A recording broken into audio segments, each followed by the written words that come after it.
Yeah, thanks all for being here. Hope everybody can hear me right with the microphone. So yeah, my name is Joris Janssen. I'm from the Netherlands, working for DCL, primarily doing the sales for DCL in the Netherlands. I'm working a lot with greenhouses.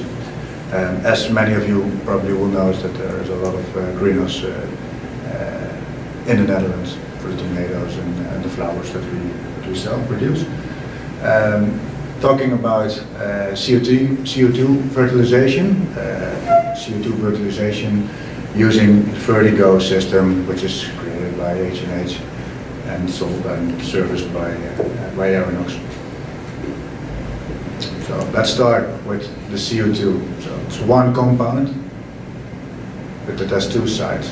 So on the one side, it causes, it's the cause for a lot of drought, dryness, the land, a lot of rising sea levels. So well, in general, you can say climate change. This is one side. The other side, you can say it's the base of all life. How it works, I don't have to explain too much. Most of you will already know, but there's a plant using the CO2, using the sun and the daylight, water, produces oxygen and energy, which is stored in the plant. So there's a plant growth coming out of it. As you can see in this pretty black picture, 450 ppm is actually the level of CO2 in the ambient air. If it's raised to 1270 in this ppm, so to a high level of CO2, you can see that in the same amount of time, the plant will have a bigger growth. There's much more biomass created by the plant in the same amount of time, using more CO2. This one is actually the same. So here you see the CO2 levels going up, as well the biomass of the plant is growing. This effect is used in many greenhouses, so CO2 fertilization, to create a better growth of the plant and have more yield out of the greenhouse and a better production. Well, the CO2 that's used in these greenhouses can come from several options of CO2 production. It means you can use a CO2 tank, buy liquid CO2, dose it into the greenhouse. You can make use of CO2 burners or CO2 generators, which is more or less the same. But what you can do, you can use the CHPs, of course, with a CO2 system behind it, which is much more efficient. As you can see in this picture, there's an engine, and the heat that is produced from the engine is used in the greenhouse. It's stored in the water tanks to be used later on in the greenhouse. There's power produced, which is, well, in the Netherlands it's put back to the grid and used for the greenhouse for additional lighting, which is a sort of a form of fertilization in this greenhouse as well, to use the CO2 with the plants. There's water, condensed water, which is used in the greenhouses as well. So many efficient ways of using the CHPs. Nevertheless, don't forget the CO2 is already could be used in the greenhouse as well as the fertilization shown before. This is a simple overview of the system, how it looks like. Lauren has talked about it before, how it looks like with a standard SCR system. The CO2 system, the Vertigo system, has some additional equipment inside. So inside the controls, there's a NOx analyzer, which is measuring the NOx level in the exhaust gases and is calculating how many urea should be dosed into the system to get the lowest level, and to the even lower levels than a standard SCR system.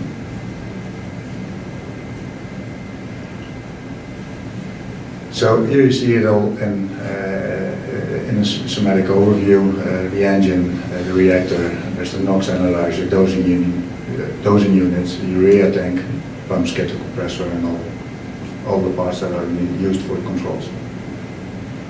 But how does it work? So there's coming exhaust gases out of these engines when they run.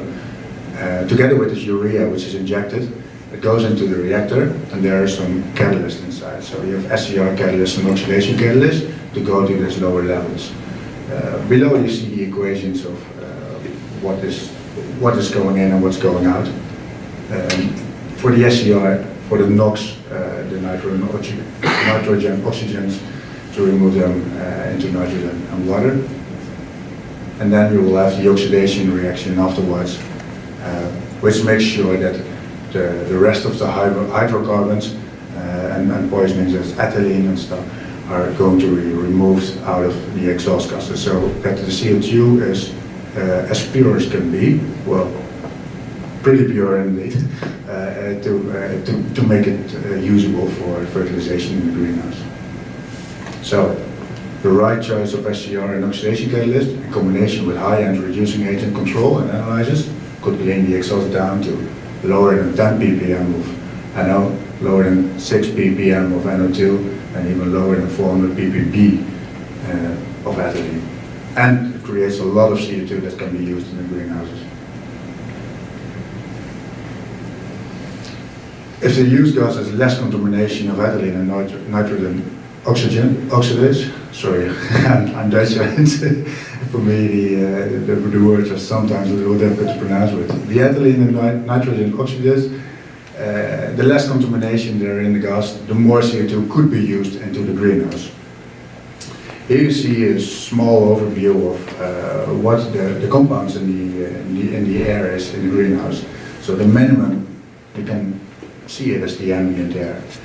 You can see that there's 480 ppm of CO2 in the ambient air, and when you are going to dose CO2 into a greenhouse, it can go up to 800 to 2000 ppm. Depends on what plants you're growing and if you have additional lighting. Typical greenhouse CO2 concentrations, so the average saturation point of the plants that you're growing will be around 1000 to 1300 ppm if no additional lighting is applied. When there is additional lighting, you can go higher because the photosynthesis will continue even more. It's not restricted by the daylight.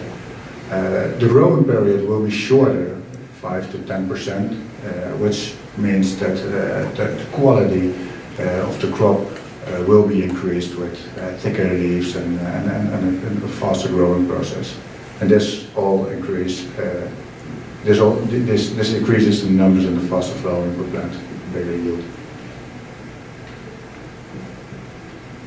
To make it all happen and to make sure that enough CO2 is dosed into the greenhouse, we are working together with EMS, our partner in the Netherlands.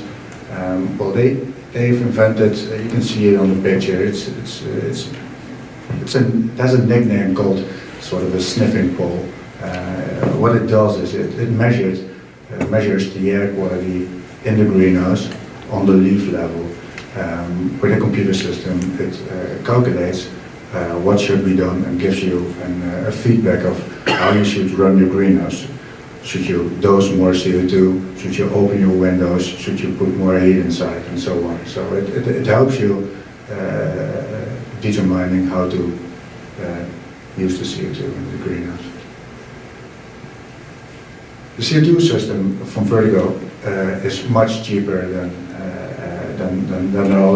other systems because it's more efficient. You can use the heat, you can use the CO2, you can use the water and the electricity. But yeah, to determine what the cost will be, it all depends on what type of greenhouse you're running. Is there additional lighting and yeah, well, a lot of other facts that are involved in it. To give a good idea about what the cost could be, this will be handled later on, but a calculation of the CO2 solutions can be found on the website of the Ontario Ministry of Agriculture by the following link. I think it gives a good overview of some sort of a business case, how to use these systems. So this was so far actually what I wanted to tell about CO2, so if there are any questions left, I'm willing to answer. Yeah? Looking at the Netherlands, what percentage of greenhouses would you say are utilizing this technology? It depends on the type of greenhouse, so it's not for every plant necessary to make use of the CO2 systems. But what I do know is that there's 3,400 megawatt of gas engines, approximately around 1,000 to 2 megawatt running on natural gas using CO2 in the greenhouses. So the majority is using it. Yeah. And are they typically using it in a CHP type? Well, this is the difference between the countries, of course. So in the Netherlands, they will get a refund when they produce electricity and deliver it back to the grid, which makes it the economics behind it more stable to use it